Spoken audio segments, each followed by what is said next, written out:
शायरी ने रकीब को उठा के आसमान पे बिठा दिया और उर्दू शायरी का काम ही यही है, वो जख्मों को कुरेदने का काम करती है। क्या मैं तुम्हें पालने वाला नहीं हूँ? या कभी कभी हम अपने महबूब को क्या क़यामत की बला है।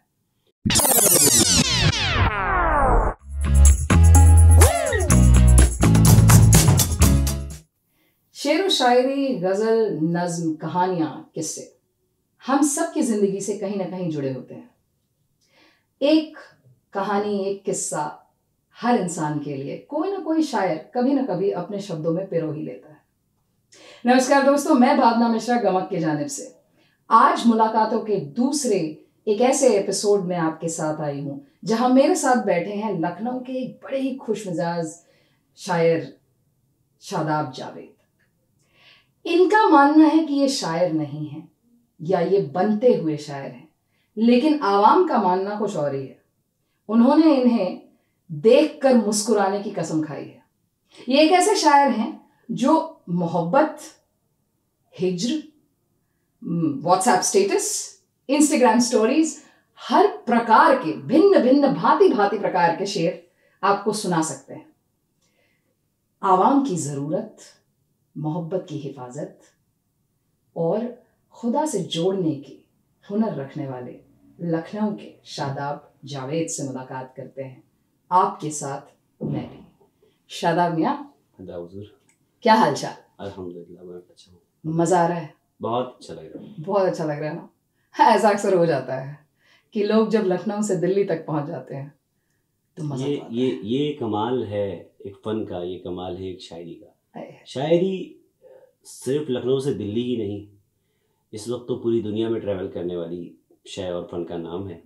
और जहाँ तक बात रही दिल्ली और लखनऊ की, तो इसमें कोई शक, कोई गुंजाइश नहीं है कि हर ज़बान का एक उरूज है, हर ज़बान का एक चढ़ाव है। और इस लिहाज से मैं ये समझता हूँ कि फ़िलहाल उर्दू अपने उरूज पर है। क्या बात। अब लफ्ज़े रकीब की अगर बात करें तो रकीब का मतलब इससे पहले लोग नहीं जानते थे, मतलब बहुत कम ही चंद लोग जानते थे। लेकिन अब ये जो शायरी में इतना इस्तेमाल हुआ तो शायरी ने रकीब को उठा के आसमान पे बिठा दिया है। क्या बात। रकीब उस लायक है नहीं कि आसमान पे बैठे। लफ्ज़ की बात कर रहा हूँ, लफ्ज़ तो है, शख्स की बात कर रहा हूँ, शख्स नहीं है इस लायक। देख रहे हो, लेकिन ये शायरी है, ये शायरी की जादूगरी है कि रकीब को भी बाइज्जत फलक तक बिठाता है। ये बेवफाओं में भी वफा ढूंढ लेता है। क्या कहना है इसका? बेवफाई को जो शायरी के जानिब से इतना ग्लोरीफाई किया गया। देखिए, कुछ नेगेटिव होगा तभी पॉजिटिव होगा। Two negatives make a positive. क्या बात, इतनी अंग्रेजी तो बहरहाल तो कुछ भी नेगेटिव है उसका पॉजिटिव है। बेवफाई है तभी वफा है, आए हाय, और वफा है तभी बेवफाई। क्या बात है। तो ये मामला है। अब जहाँ तक रही शायरी की बात, शायरी में इतना ग्लोरीफाई करने की बात, बेवफाई को, बेवफाई सिर्फ किसी का दिल तोड़ देना नहीं होता है, किसी से वादे करके उसे ना निभाना, ये बेवफाई नहीं है। बेवफाई ये भी है कि वो रोज छत पे आता था, आज नहीं आया। बेवफाई ये भी है कि वो रोज फोन उठाता था, आज उसने नहीं उठाया। बेवफाई के बहुत सारे मायने निकल सकते हैं। बेवफाई का ये मतलब भी निकल सकता है कि वो रोज संवरता था, आज नहीं संवरा। तो कई रंग है बेवफाई के। तो ये, और उर्दू शायरी का काम ही यही है, वो जख्मों को कुरेदने का काम करती है। आपने 10 साल पहले कोई जख्म खाया था, लेकिन आज आप बैठे तो मैं ये कह दूं कि हिज्र पर शेर सुनाते हैं सुनाने वाले, माशाल्लाह, क्या बात। जख्म खुल जाते हैं दो चार पुराने वाले। तो फिर ये जब कहता हूं तो फिर ये भी कह सकता हूं कि तेरा शेवा है, इधर देख, मसीहाई कर, जख्म फिर खुलने लगे, ठीक से तुरपाई कर। क्या माशाल्लाह, क्या ये है शायरी जो है। जब हम जख्म की बात करते हैं, दर्द की बात करते हैं, दुनिया में इंसान खुश 2% होंगे, 98% तक लोग परेशान हैं। तो जिस चीज़ के बारे में बात, जो ज़्यादा अक़लियत की बात करेंगे, हम ज़्यादा की बात करेंगे, हम कम की बात, अक्सरियत की बात करेंगे, माज़रत, अक़लियत की बात नहीं करेंगे। अब खुशी इतनी होती है और गम इतना होता है, हर एक चीज़ का गम। जैसे मुझे इस बात का गम है कि मेरी सिगरेट जा रही है बात करते हुए, तो बहुत सारी चीज़ों का गम है। तो इंसान वही जो दिखता है वो बिकता है, जो मार्केट में ज़्यादा है वही बिकेगा। तो ये मामला है, और इसीलिए शायरी मेरे ख्याल से ऐसा लगता है कि गम पे जब होती है तो लोग ज़्यादा उसको रिलेट करते हैं। तो आप मानते हैं कि दर्द बिक रहा है? दर्द बिक रहा है, यकीनन। क्या इसी वजह से मेजॉरिटी शायर जो हैं वो दर्द पे कहते हैं? हाँ बिल्कुल, जो मैंने पहले बात कही वही, कि जो मार्केट में है वही बिक रहा है, वही बिक रहा है। हर शख्स उससे रिलेट कर रहा है ना कि ये तो हमारी बात हो रही है। तो शायर शेर बेच रहा है? शायर शेर बेच नहीं रहा है, वो शायर जो है शेर को उसके मकाम तक पहुंचाने का काम कर रहा है। ये भी सही है। मुझे एक बात बता, शायर का काम है गिरे पड़े हुए लफ्जों को मोहतरम करना। इसीलिए रकीब को मोहतरम करना। रकीब था ही नहीं इज्जत के काबिल, लेकिन उसे भी इज्जत के काबिल कर दिया गया। और क्यों किया गया, उसका रीजन ये है कि हम जिससे मोहब्बत करते हैं ये भी उसी से मोहब्बत करता है जिससे हम मोहब्बत करते हैं। तो हमारा उसका जो रिश्ता हुआ वो रकीब का हुआ, लेकिन क्योंकि ये मेरे यार से निस्बत रखता है, इसे भी मेरा यार पसंद है, तो इसलिए ये मुझे पसंद है। मुझे इससे इस बात से मुझे एक बात याद आती है शादाब। हम कहते हैं कि जब हम अपने महबूब से बात करते हैं, वो माशाल्लाह बहुत खूबसूरत लग रहा है, काले रंग का शर्ट पहना है, चेहरे पे अलग नूर है, और उसे जब कोई और पसंद करने लगता है तो हम अपने महबूब पे हक जताकर उनसे लड़ाइयां करते हैं। हाँ, यकीनन। आप उस महिला को या उस ऑपोजिट जेंडर को कुछ नहीं कहते हैं, आप उनका ब्लैक शर्ट उतरवा देती हैं कि आगे से मत पहनो। बट बात जब आती है हकीकी की, अगर आपके खुदा को आपके जानने वाले भी इश्क कर रहे हैं, आपको बड़ी खुशी होती है। मेरे शिव से अगर तुम भी उतनी ही मोहब्बत करो तो मुझे इस बात का गुरूर होता है कि मेरा शिव है ही, तुम बार बार देखो ये इसी लायक है, तब मुझे जलन नहीं होती, तब मुझे प्रॉब्लम नहीं होती।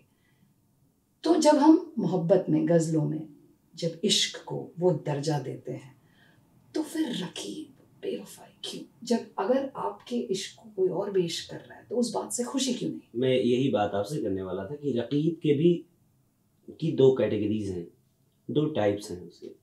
एक तो वो रकीब है जो आपके मजाजी महबूब से मोहब्बत करता है, एक कोई दोस्त है हमारा जो हमें पसंद आ गया है, हम उसे अपना शरीक हयात बनाना चाहते हैं, और वो उसी को कोई और भी पसंद कर रहा है तो हम उस पर हक जता लेते हैं। जैसे आपने बात कही, शर्ट उतरवा देते हैं कि भाई ये वाली नहीं पहनना है अभी।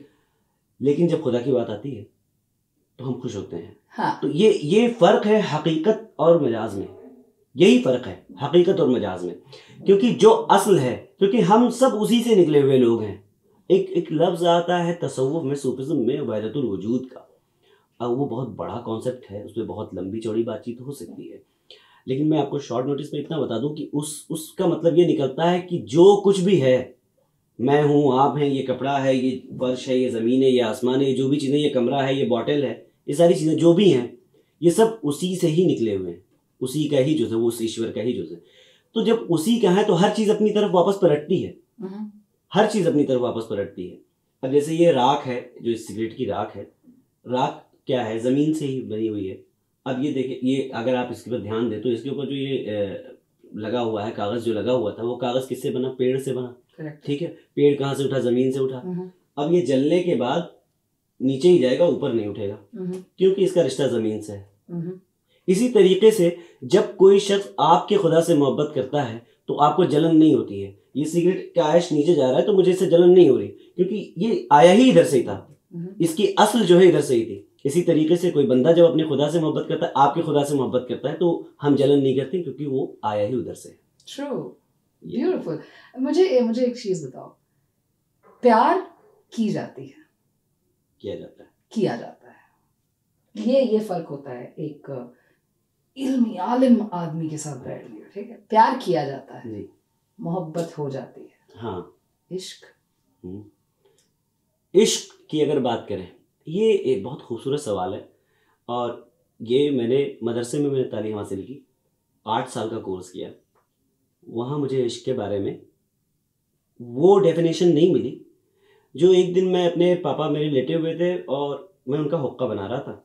हुक्का बनाते हुए फिर उन्होंने कहा मेरे पाँव दबाओ। मैं उनके पाँव दबाने लगा। मैंने सवाल किया कि इश्क किसे कहते हैं? तो उन्होंने कहा कि इश्क कहते हैं बेगरज हो जाना। प्यार में हम किसी को चाहते हैं कि ये हमारा हो जाए, मोहब्बत में हम ये चाहते हैं कि अगर हो जाता तो अच्छा होता, नहीं हो रहा तो प्यार में जिद होती है, मोहब्बत में जिद नहीं होती है, लेकिन ये है कि अगर हो जाता, काश हो जाता, ख्वाहिश होती। इश्क में ये अपना हो जाए, ये खुद का हो जाए, ये खुश है तो हम खुश हैं, ये दुनिया से मोहब्बत कर ले, हमें खुशी होगी कि चलो ये कर रहा है मोहब्बत, हम हर हाल में खुश हैं कि वो खुश है, उसकी खुशी में हमारी खुशी है, उसकी रजा में हमारी रजा है, उसकी पसंद में हमारी पसंद है, ये मामला हो जाता है। यानी इश्क में मैं नहीं रहता हूं, मैं तू हो जाता हूं।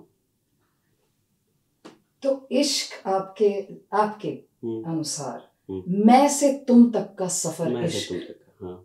जब मैं और तुम एक हो जाएं, हम हो जाएं, तो वो इश्क है। वो इश्क जिसकी तलाश में इस पे सारी आवाम है। इस पे मेरी एक और बात यहाँ नोट की जा सकती है, वो ये कि एक बुजुर्ग थे, उनका नाम था मंसूर बिन हल्लाज।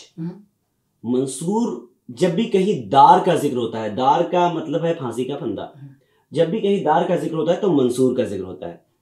अब ये बात क्यों मैं कह रहा हूं, वो बात यूं कह रहा हूं कि मंसूर अपने वक्त में जब उन्होंने अपने अंदर झांका, वो ईश्वर को तलाश रहे थे हर जगह, फिर उन्होंने अपने अंदर झांका, जब अपने अंदर झांका तो उन्होंने देखा कि ईश्वर तो यहीं मौजूद है, उन्होंने पा लिया, ईश्वर को पा लिया।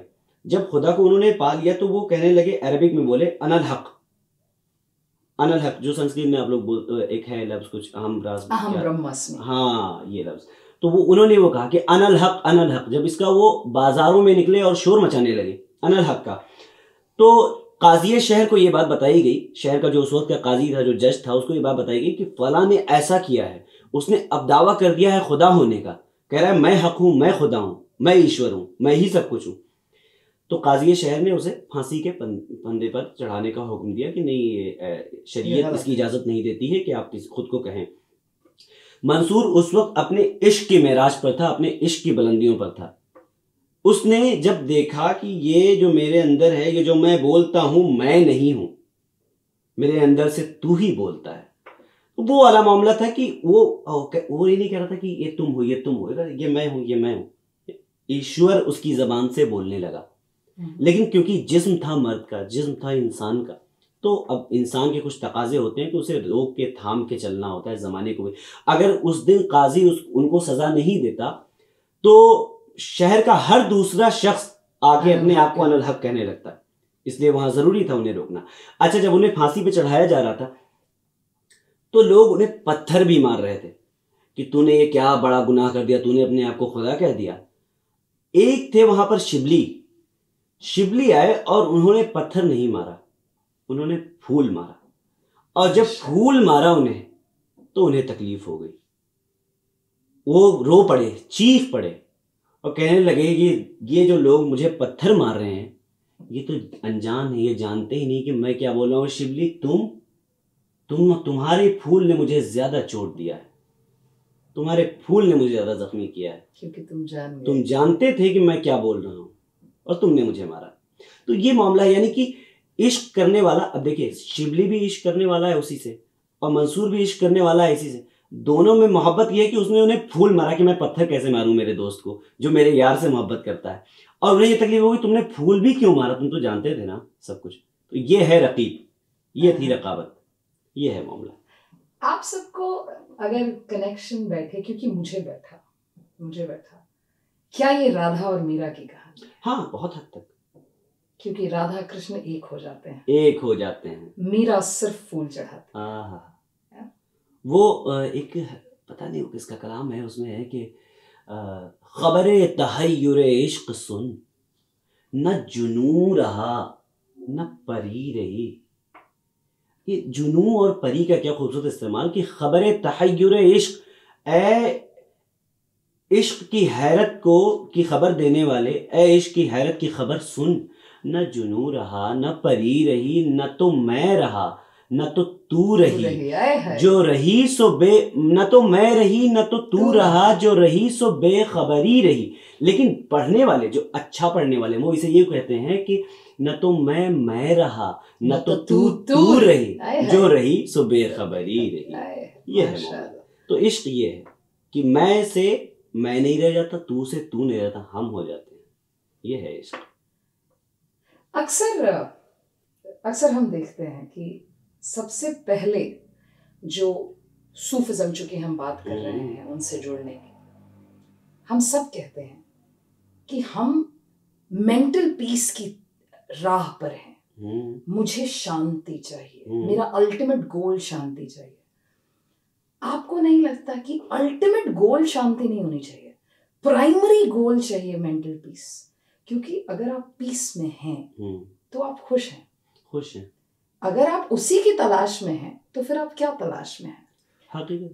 बचपन से लेकर बुढ़ापे तक आप एक पावर को ढूंढ रहे हैं। बच्चा अपनी माँ में देख लेता है, सही बात। वात्सल्य में आप अपने दोस्तों में ढूंढ लेते हैं, जवानी में आप अपने महबूब में ढूंढते हैं, और बुढ़ापे में आप ईश्वर में ढूंढते हैं। आपको लगता है कि ईश्वर का जो ज्ञान है वो अगर शुरू में ही दे दिया जाए कि भाई तुम्हारा अल्टीमेट गोल ये है, know yourself by knowing your power. I would not say God, and I take full responsibility of that, because there is some eternal power. वो आपको पुश करता है। वो कहते हैं ना कि कायनात में कुछ है जो आपको पुश कर रहा है।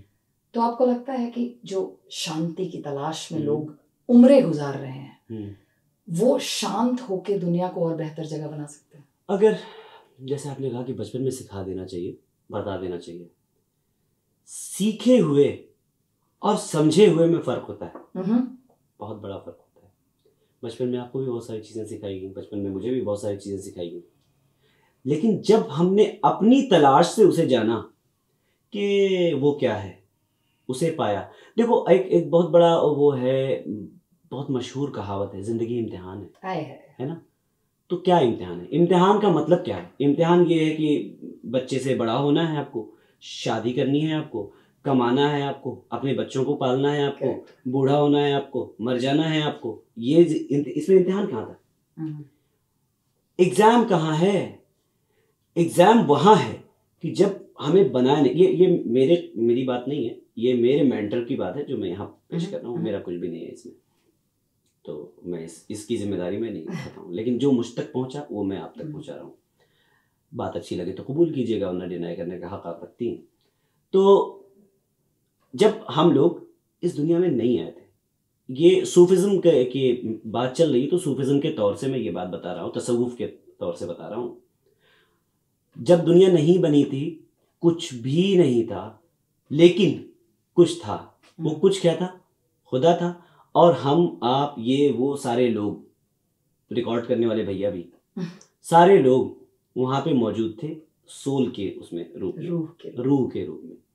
वहाँ पे तमाम रूहें थीं। तो बिलियंस ऑफ ईयर्स की जिंदगी थी वो, उसकी कोई सीमा नहीं है। आप मतलब ये पता ही नहीं लगा सकते कि वो कितनी लंबी उम्र थी। ईश्वर ने कहा कि यार इतने दिनों से, सॉरी टू से, ईश्वर ने यार कहा, वो मैं लहजे में निकल गया, ऐसा नहीं है, लेकिन उसने कहा कि अलस्तु बिरब्बिकुम, am I not your caretaker? क्या मैं तुम्हें पालने वाला नहीं हूं? तमाम रूहों ने एक बैक जवाब दिया, वाई नॉट, बला। बला, बला लफ्ज कितना खूबसूरत है ना। अब यहाँ दुनिया में भी जब हम बला कहते हैं कि अरे यार उसके सर पे बला आ गई, उसने बला उठा ली, उसे बला मिल गई, उसके सर पे बला चल रही है, उसकी जिंदगी पूरी बला हो गई है, अजब बला है। या कभी कभी हम अपने महबूब को क्या क़यामत की बला है। तो ये जो बला है ना, ये बला असल वहाँ बोली गई थी, और बला का असल मतलब होता है वाई नॉट, हाँ क्यों नहीं।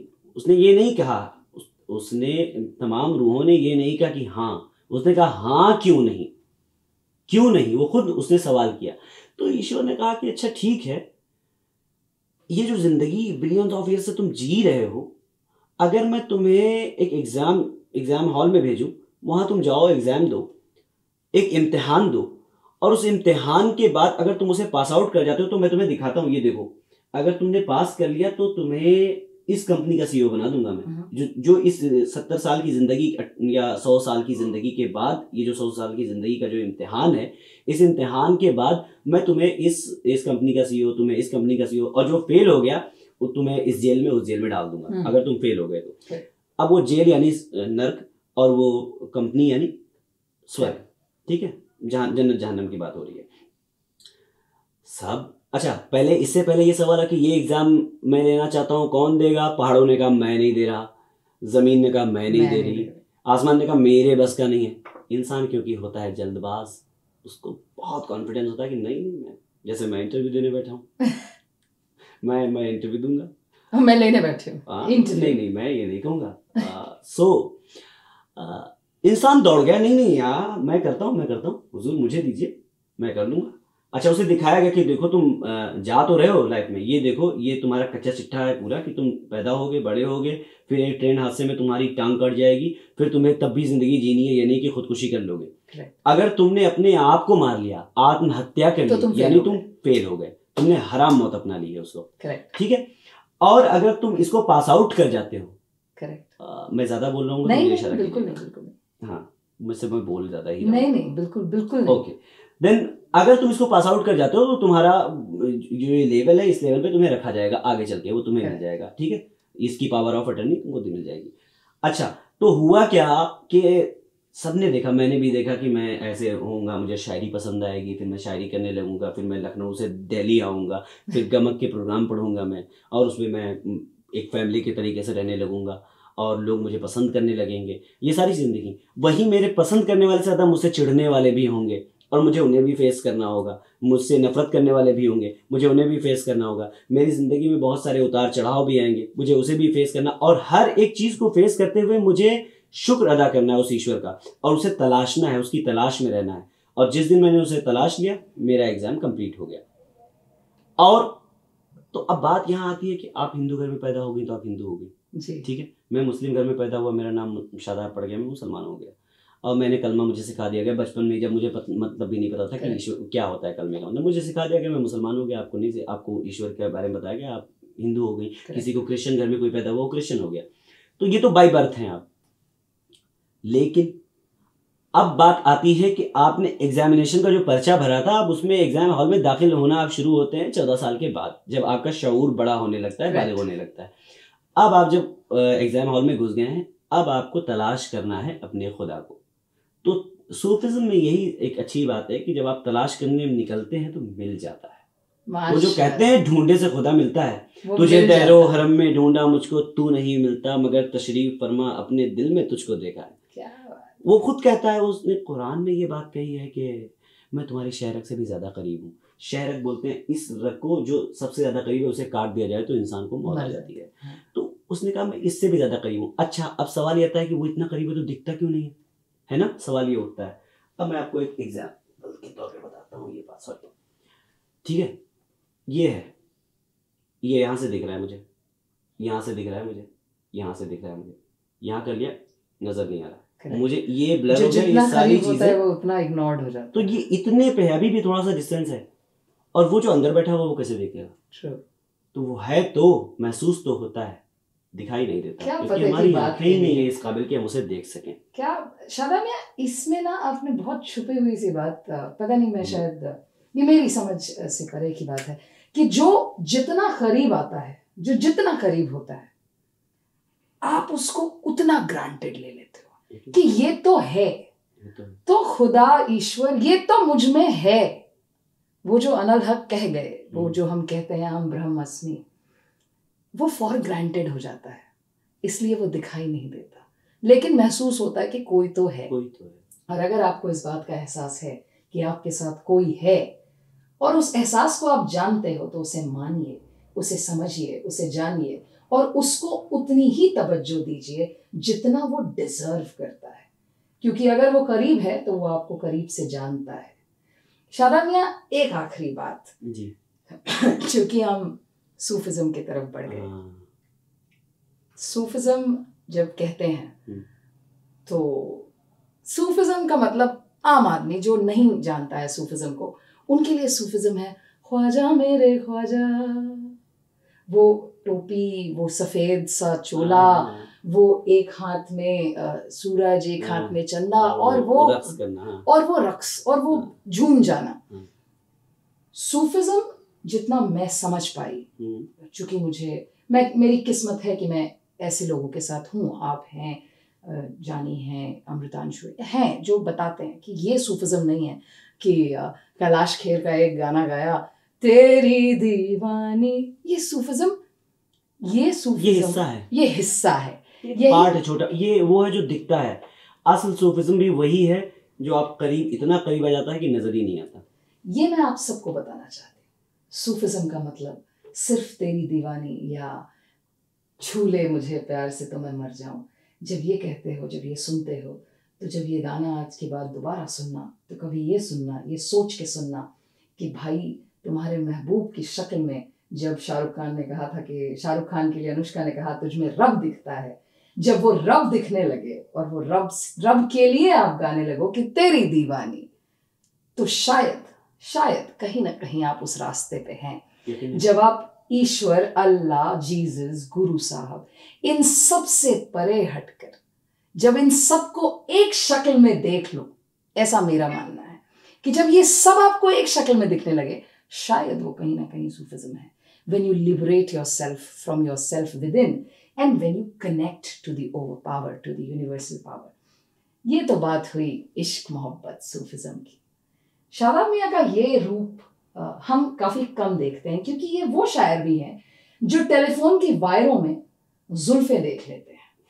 ये वही शायर हैं जो अभी तक हमसे जिस लेवल पे बात कर रहे थे, उस लेवल से अगर मैं पैरेलल लाइन ड्रॉ करूं, क्योंकि मोहब्बत वो भी है जब टेलीफोन के वायरों में घुंघराले बाल नजर आ जाते हैं, और जब किसी की आंखों में शराब नजर आने लगता है, और जब किसी की मुस्कुराहट में पूरी कायनात छलकने लगती है। तो शादाब मियां वहां से यहां तक Sufism to normalism, to the gates of the universal power, to the gates of the human power. How do you manage yourself? कैसे रंग कैसे बदलते हो, ये बताओ, किस तरह से ढल जाते हो? ये भी शायद सूफिज्म का ही कमाल है कि हर रंग में ढाल देती है आपको। जो पिया को भाए अख्तर वो सुहाना राग है, जिससे नाखुश हो पिया वो रागनी अच्छी नहीं। क्या बात। तो अब पिया तो यहाँ है, जो दिल ने कह दिया वो मान लिया। दिल ने कहा कि घुंघराली जुल्फों पे शेर कह दो, तो कह दिया। दिल ने कहा कि नहीं कह दो, राजे पेशे काफे कुनसे आशना हो जाइए, उसका परतव है जो नामे जाते नूरानी में है। अब ये जो शेर है ना, अगर इस शेर पे मैं बात करूंगा तो अलग से एक पॉडकास्ट करना पड़ेगा। लेकिन बस मैंने इशारा आपको दिया है कि घुंघराली जुल्फों की याद दिलाने से लेके इस शेर तक ये जो बात है, तो ये दिल जहां माइल हो जाता है, दिल जिस तरफ चला जाता है उस तरफ शायरी होती है। मैंने हमेशा कभी भी अपनी अक्ल की नहीं सुनी है, और शायद यही वजह है कि मैंने बहुत सारे घाटे के सौदे भी किए हैं। बहुत सौदे हैं तो घाटे होंगे। हाँ, और अक्ल की न सुनने की वजह से। ये अक्सर होता है शायरों के साथ कि दिमाग के पास भी दिल हो जाता है, और दिल के पास तो दिल है ही, दिमाग की कमी होती है क्योंकि दिल हावी होता है। क्या बात।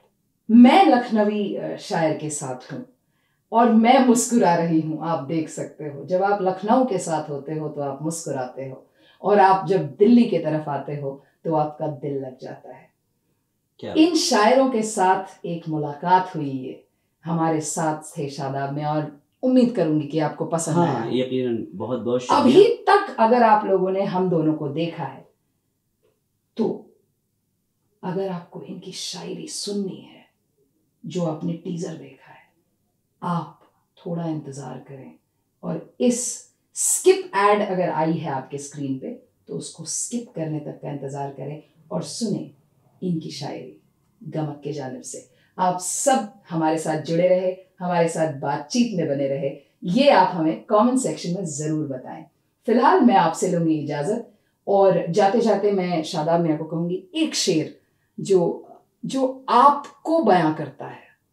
एक शेर। ऐसे तो बहुत सारे शेर हैं, लेकिन एक शेर जो आपने हुक्म दिया है एक शेर का, तुम्हारा हिज्र है। हिज्र विरह को कहते हैं, आप जानती हैं लेकिन शायद ज्यादा लोग नहीं जानते। तुम्हारा हिज्र गमे रोजगार, रोजी रोटी का गम, तुम्हारा हिज्र गमे रोजगार, मेरा वजूद जमीन सारे दुखों को निगलने वाली है। आए हाय, क्या बात। ना हम रहेंगे ना तुम रहोगे, वही रहेगा वही रहेगा। अरे है, वही रहेगा। इसी बात पे मैं लूंगी आप सबसे इजाजत। हंसी एक छुआछूत की बीमारी है जो बहुत जल्दी, बहुत तेजी से फैलती है। तो मुस्कुराइए, क्योंकि आपको देखकर कोई ना कोई मुस्कुरा रहा है। गमक के जानिब से होने वाले मुशायरे शान हिंदी में शिरकत करते नजर आएंगे शादाब मियां, शादाब जावेद, जो लखनऊ से हैं। इन्हें बेहतर जानने के लिए इनके इंस्टाग्राम प्रोफाइल या यूट्यूब चैनल्स पे या गूगल पे इन्हें सर्च करें। और अगर गमक को अभी तक लाइक, सब्सक्राइब, शेयर नहीं किया है, मर्जी है आपकी, पसंद आए तो हमारा साथ दें, क्योंकि आपके साथ की हम सबको जरूरत है। थैंक यू, धन्यवाद। You have a beautiful day. Thank you so much Shadab, it was lovely talking to you. हाथ मिला लो यार, बढ़ाया हुआ है। चलिए, थैंक यू सो मच।